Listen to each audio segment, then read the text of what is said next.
I'm Caroline Walsh, 35 years old. 8 weeks ago, I was lying on my kitchen floor unable to move my right side, my vision blurring, while my 3-year-old son Liam stood next to me holding his favorite stuffed elephant and saying, "Mama sleeping?" over and over. I'd managed to call 911 before I collapsed, and the dispatcher stayed on the line with me, keeping me conscious while I listened to Liam's confused little voice. The paramedics arrived within 7 minutes. As they were loading me into the ambulance, one of them asked about Liam. "Who can we call for your son? He can't stay here alone." "My sister," I managed to slur. "Madison. She lives 15 minutes away." They called her from my phone while hooking me up to monitors and starting in 4. I heard her voice through the speaker, annoyed and sharp. "Caroline, what's going on? I'm literally walking into a spa appointment." The paramedic, a woman named Anna, spoke clearly. "Ma'am, this is Pasadena Fire Department Paramedic Services. Your sister is having a stroke. We're transporting her to Huntington Hospital immediately. She has a 3-year-old son here who needs care. Can you come get him?" There was a pause. Then Madison's voice, cold and dismissive. "A stroke? She's 35. He's probably just having a panic attack or something. She's always been dramatic." "Ma'am, this is a confirmed stroke. Left side facial drooping, right side paralysis, slurred speech. This is life-threatening. Your nephew needs someone now." "Look, I can't. Liam is autistic. He's too much work. I have plans. This isn't my problem.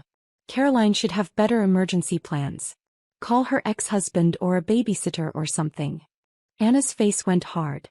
"Ma'am, your sister may be dying."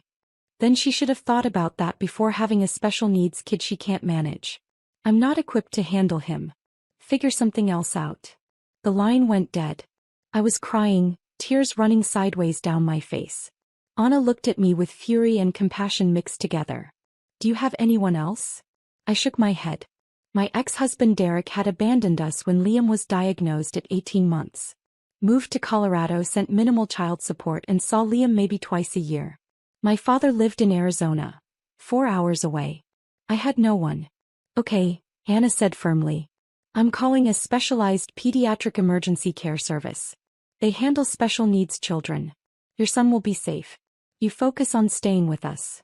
Through my blurred vision and scrambled thoughts, one thing became crystal clear. I had been sending my sister $5,000 every single month for 7 years. That's $420,000. I had funded her influencer lifestyle, her apartment, her spa appointments, her shopping addiction, her entire existence. And she just told paramedics that my son was too much work, while I was actively having a stroke. Before I tell you what happened when my father found out, if this story is resonating with you, I'd appreciate a like and subscribe. But only if you're genuinely connecting with it. Now let me tell you how I ended up funding my sister's Instagram perfect life while she couldn't be bothered to help when my life was falling apart. Madison and I used to be close. Growing up, she was the fun one, beautiful, charismatic, always the center of attention. I was the responsible one, good grades, steady job, predictable life. Our mother died when I was 19 and Madison was 16, and I sort of became her parent. I helped her through high school, helped her apply to colleges, helped her move into her dorm. After college, Madison decided she wanted to be an influencer. She was beautiful enough, tall, blonde, photogenic. She started an Instagram focused on luxury lifestyle, and quickly gained followers. The problem was that she had no actual income to support the lifestyle she was posting about. That's where I came in. I was 28, working as a pharmacist making $125,000 a year, married to Derek and pregnant with Liam. Madison called me crying one night. She was about to be evicted from her apartment. She needed $3,000 immediately. I sent it. Then she needed money for content creation. A new camera, a new laptop, photo editing software. I sent it. Then she needed help with her car payment, her credit cards, her lifestyle expenses. Before I knew it, I was sending her $5,000 every month.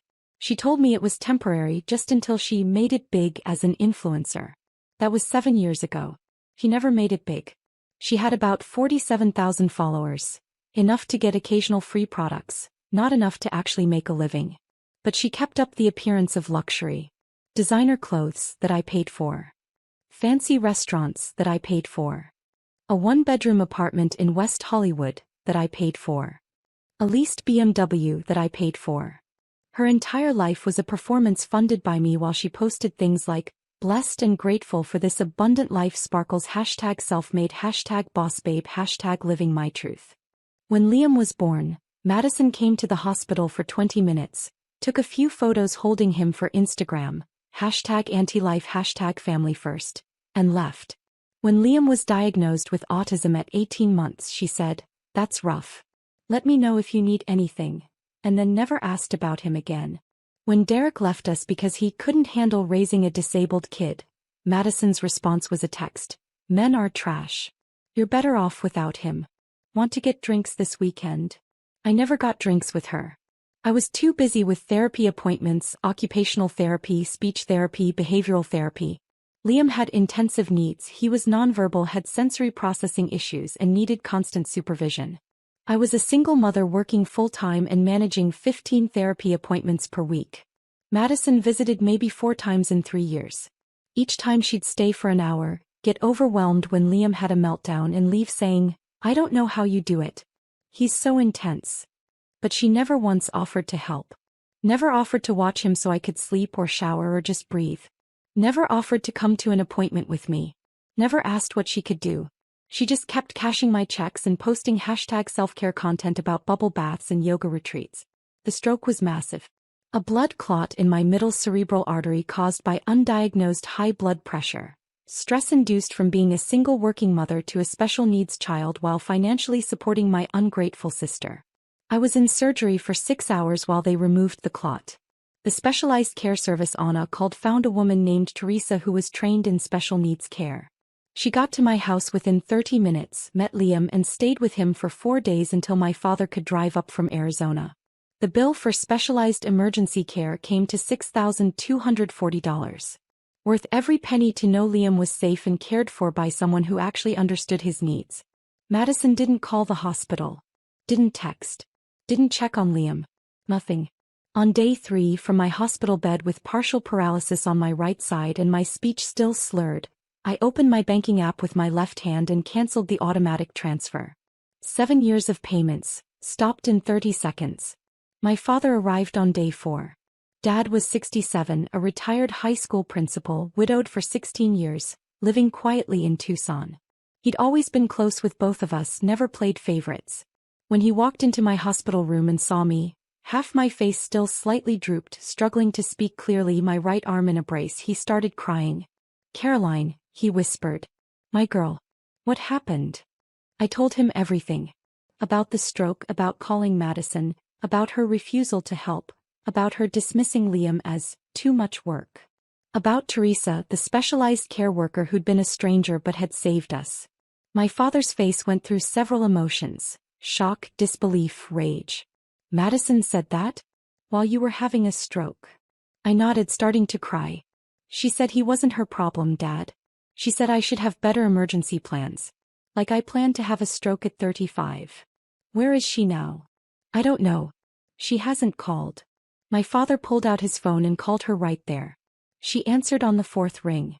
"Hey Dad. What's up? What's up?" My father's voice was shaking with suppressed fury. "Your sister had a major stroke 4 days ago. She's in the hospital partially paralyzed. Where are you?" "Oh. Yeah, I heard about that. How is she? How is she?" "Madison, you were called to help with Liam during the emergency. You refused. You told paramedics your nephew was too much work." There was a pause. "Dad, you don't understand. Liam is really difficult. He has mo." He hung up. Looked at me. "I'm sorry. I'm so sorry, I didn't see how she'd become. It's not your fault. I enabled her to. After your mother died, I let you take care of her because you were so good at it. I should have made her grow up. I should have made her responsible. Instead, I let her become this person who thinks spa appointments are more important than family emergencies." Madison showed up 2 hours later, dressed like she was going to brunch. Designer sundress, perfect makeup, expensive sunglasses. She walked into my hospital room like she was doing us a favor by showing up. "Hey Caro. Wow, you look rough. How are you feeling?" Before I could answer, my father stood up. "Sit down, Madison. Now." Something in his tone made her actually obey. She sat in the chair by the window looking nervous. Do you understand what happened to your sister? Dad asked. She had a stroke. I know. It's scary, but she's going to be fine, right? She almost died, Dad said flatly. She was on the floor of her kitchen unable to move while your 3-year-old nephew stood next to her confused and scared. The paramedics called you to help with Liam. You refused. You called your autistic nephew, too much work, and said he wasn't your problem. I was just being honest. You were being selfish. Dad's voice rose. You were being the most selfish, entitled, ungrateful person I've ever seen. Your sister almost died and you couldn't be inconvenienced for one afternoon. Dad, you don't understand what it's like with Liam. He's not like regular kids. I spent 4 days with him. Dad shouted. 4 days. Your 67-year-old father with a bad hip and no special training figured it out in 4 days. Teresa, the care worker, taught me his routines, his comfort items, his communication methods. It took me 1 evening to learn. You couldn't spare 1 afternoon. Madison's lip trembled. That's not fair. Fair? You want to talk about fair? My father pulled out his phone and pulled up something. Caroline, how much money have you been sending Madison every month? I looked at Madison. Her face had gone pale. Dad, that's private. $5,000, I said quietly. Every month for 7 years. My father's hands were shaking as he did the math on his phone. $420,000. Caroline has sent you $420,000 over the past 7 years. While working full-time, raising a special needs child alone, managing 15 therapy appointments a week. She's been funding your entire lifestyle. Madison's mouth opened and closed. That was. Caroline offered. I didn't force her. You told her it was temporary. Dad's voice cracked. You said it was just until you made it as an influencer. 7 years later, you're still living off your sister while posting about being #self-made and #blessed. Where do you think that money came from, Madison? I thought Caroline was doing well financially. She was doing well. Until she started funding your fake luxury lifestyle. She could have had savings. She could have had a better house. She could have had help with Liam. Instead, she was paying for your BMW and your designer purses and your spa appointments while she struggled alone. Tears were running down Madison's face now. I didn't know it was that hard for her. Because you never asked. I spoke up, my words still slightly slurred but clear enough. You never once asked how I was managing. You never asked about Liam's appointments. You never offered to help. You just took my money and pretended your life was perfect while mine was falling apart. Caroline, I'm sorry. You told paramedics my son wasn't your problem, I said, and my voice broke. While I was having a stroke. While I thought I might die and leave Liam alone. You said he was too much work. He's 3 years old, Madison. He's your nephew. And he was too much work for you to handle for 1 afternoon while your sister was dying. Madison was crying hard now. I panicked. I didn't know what to do. So you did nothing, Dad said coldly. You chose a spa appointment over your sister's life.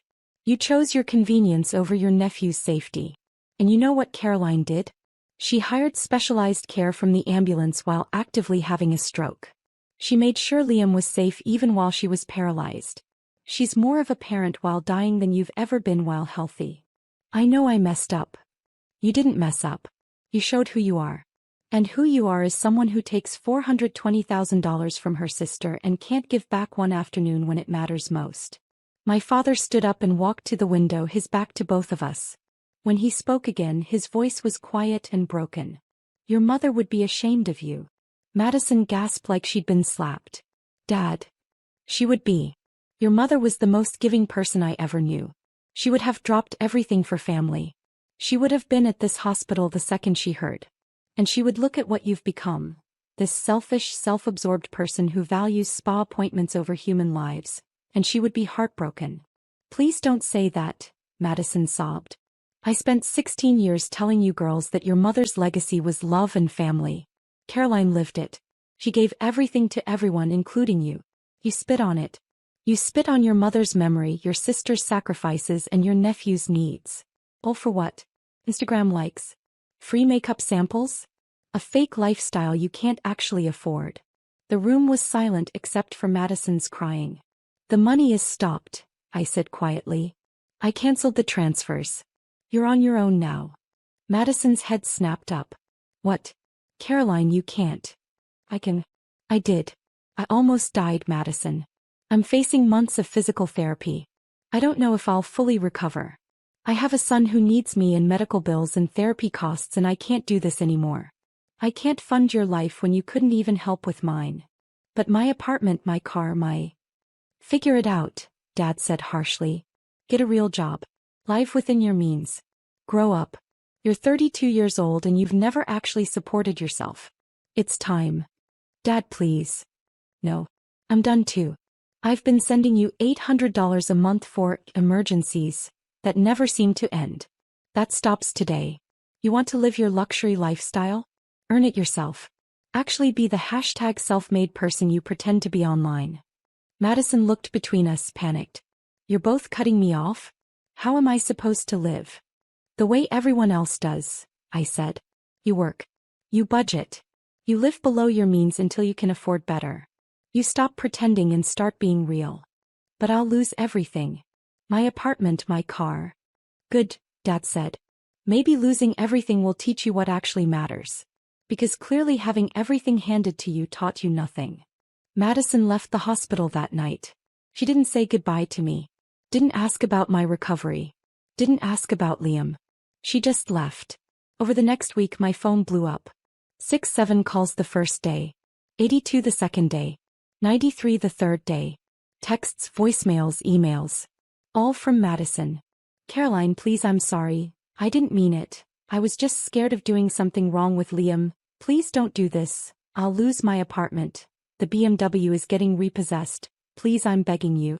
I didn't respond. I was in physical therapy 3 hours a day, relearning to use my right side, working on my speech, trying to regain function.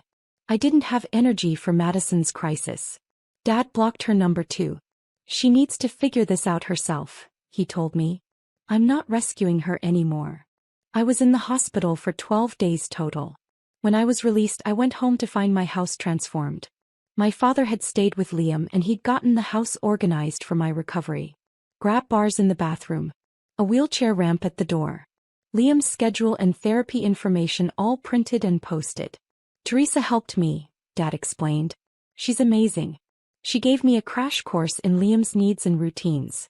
She said you've been doing an incredible job with him. Liam ran to me, well, his version of running, which was more of an enthusiastic shuffle, and pressed his elephant into my lap. Mama home, he said clearly. 2 words. He'd never said 2 words together before. I started crying. Dad started crying. Even Teresa, who'd stopped by to check on us, was wiping her eyes. He missed you so much, Dad said. Every night he'd point to your room and say, Mama. I'd tell him you were getting better and coming home soon. And look at him, he said a 2-word phrase. Caroline, that's huge. It was huge. We'd been working on 2-word combinations for 6 months with no success. Trauma can sometimes trigger breakthroughs, Teresa said gently. He was scared, but he was also motivated. He wanted his mama. That motivation helped him find the words. I held Liam while he clutched his elephant and I realized something. This was my family. This little boy who needed me. This father who'd dropped everything to help. This kind stranger who'd cared for my son like he was her own. This was what family actually looked like. Not a sister who took money and gave nothing. Not an ex-husband who abandoned us. Not people who were there in name only. Real family shows up. Real family learns. Real family tries. 3 weeks after my stroke, I was doing outpatient physical therapy. My speech was almost back to normal. My right side was improving daily. I could walk without assistance, though I still got tired easily. Dad had stayed in California, renting a month-to-month apartment nearby so he could help with Liam. I should have been here all along, he kept saying. I should have known how hard this was for you. You're here now, I told him. That's what matters. One afternoon there was a knock on my door. I looked through the peephole and saw Madison standing there. She looked terrible. No makeup, hair in a messy ponytail, wearing jeans and a t-shirt instead of designer clothes. I almost didn't answer, but Dad was there and he nodded. Let her in. Let's hear what she has to say. I opened the door. Madison looked at me and started crying immediately. Caroline. God, you look so much better. I've been so worried. No, you haven't, I said flatly. You've been worried about your apartment and your car. Not about me. That's not true. I've been terrified. When Dad told me how serious the stroke was, how close you came to dying, she broke down sobbing. I can't stop thinking about it. I almost lost you. Liam almost lost you. And I wasn't there. I chose a spa appointment over being there when you needed me. Yeah. You did. I know sorry isn't enough. I know I can't undo what I did. But I need you to know, I'm getting help. I'm in therapy. I'm working on understanding why I became so selfish, why I couldn't see past my own life to see how much you were struggling. Okay, I said neutrally. I got a job. A real job. I'm managing social media for a small business. It pays $48,000 a year. I moved into a studio apartment in Glendale that I can actually afford. I returned the BMW and got a used Honda. I'm selling all the designer stuff I bought with your money. Good for you. I'm trying to be better. I'm trying to be the sister you deserved all along. The aunt Liam deserves. I know I can't make up for 7 years of taking advantage of you. I know I can't take back what I said about Liam. But I want to try. If you'll let me. I looked at my father. He shrugged. Your call, Caroline. I looked at Madison, really looked at her. She looked different. Smaller somehow. Humbled. Like she'd been broken down and was trying to rebuild into something better. You hurt me, I said quietly. Not just that day but for years. You took my money and gave me nothing.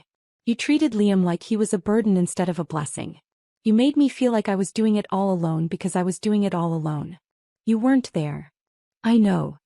And the worst part? I kept giving. I kept sending money because I thought that's what love was. I thought if I just gave enough, you'd eventually care about me the way I cared about you. But you never did. I did care. I just showed it terribly. I showed it by taking and taking because it was easier than actually being present. Why? I asked. Why couldn't you just be there for me? Madison sat down heavily on my couch. Because being there meant acknowledging how hard your life was. And if I acknowledged that, I'd have to acknowledge that I was part of what made it hard. I'd have to face that I was taking money you needed for Liam's therapies. That I was taking money you could have used to make your life easier. It was easier to pretend everything was fine, that you were doing great, that my taking wasn't hurting you. It was hurting me. Every month. Every time I had to choose between Liam's needs and sending you money, I chose you. Every time. I know. God, Caroline, I know. And I hate myself for it. Dad spoke up quietly. Hating yourself doesn't help, Caroline. Changed behavior helps, Caroline. You're right. Madison wiped her eyes. I want to help with Liam. Actually help. I want to learn his routines, his needs, his communication methods. I want to be an aunt he can count on. But I understand if you don't trust me. I understand if you never want to see me again. I looked at Liam, who was playing with his blocks across the room, completely oblivious to the adult drama. He deserved an aunt who loved him.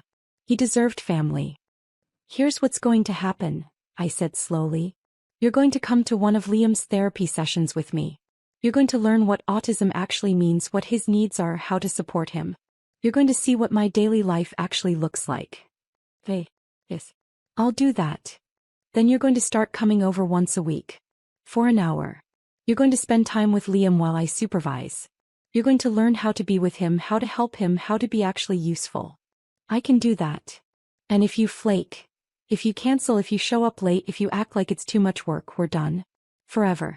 I will block you from my life completely and you will never see Liam again. One chance, Madison. That's all you get. I won't flake. I promise. Promises are worthless. Show me. Show up. Do the work. Be the person you should have been all along. That was 5 weeks ago. Since then, Madison has shown up every single week. She's been to 3 of Liam's therapy sessions. She's learned his schedule, his comfort items, his triggers. She's getting better at being with him. Last week, she watched him for 2 hours while I went to a doctor's appointment. When I came home, they were playing together. She'd learned one of his games and he was actually engaged with her. It was the first time I'd seen them connect. He's amazing, she said when I walked in. I can't believe I missed 3 years of getting to know him. You can't get those years back, I said. But you can be here now. I want to be. I really do. My recovery is ongoing. I've regained about 85% function in my right side. My speech is back to normal. I'm working reduced hours at the pharmacy, and Dad has decided to move to California permanently to help with Liam. I should have been here years ago, he keeps saying. I should have seen how much you were carrying alone. You're here now. That's what counts. The $5,000 I'm no longer sending to Madison goes to Liam's therapy fund and my medical bills. I'm saving for the first time in 7 years. I bought Liam new sensory toys. I hired Teresa as a regular respite care provider so I can have breaks. I'm building an actual support system instead of just being a support system for everyone else. Madison's transformation hasn't been perfect. There have been moments where I see the old entitlement creeping back. A comment about missing her old life, a wistful look at designer stores. But she catches herself now. She apologizes. She's trying. Last week she posted on Instagram for the first time in months. No designer clothes, no luxury lifestyle. Just a simple photo of her and Liam playing blocks with a caption that read, 3 years late, but I'm finally learning what it means to be Auntie M to this incredible kid. Autism isn't scary or too much work. It's just different. And different is beautiful. Thank you to my sister for giving me a chance I didn't deserve. #Autistic, #AntLife, #doing better. The post got about 200 likes. A fraction of what her luxury content used to get. But she seemed genuinely happy about it. I have real followers now, she told me. People who actually care about substance, not just superficial stuff. Good, I said. Real is better than fake. Always was. I just couldn't see it. Today, 10 weeks after my stroke, I'm sitting in my backyard watching Dad push Liam on the swing.